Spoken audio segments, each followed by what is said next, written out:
பேசுவது நான் தான் ஈசாக்கின் மனைவி ரெபேக்காள் பேசுகிறேன். எங்கள் திருமணம் இறைவனின் திருவுளத்தின்படி நடந்தேறியது.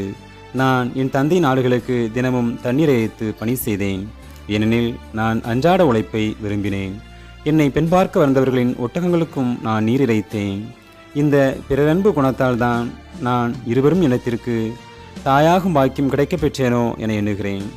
அவர்களோடு நான் செல்வது இறைவனின் திருவுளம் என்றும் இந்த பொருத்தம் இறைவனால் வந்திருக்கிறது என்பதால் அவர்களோடு சென்றேன். இனி என் தந்தை வீட்டாரை நான் பார்ப்பேனா என்பதை நான் அறியேன். ஆனாலும் துணிந்து நான் பயணமானேன்.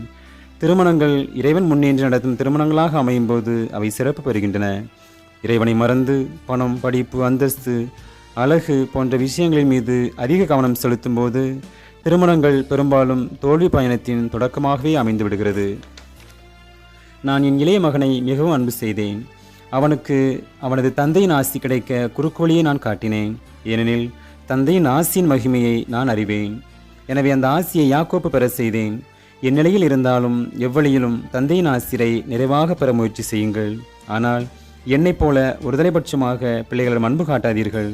தாயன்பு இல்லாத ஈசா முரடனாக வாழ பழகிவிட்டான்.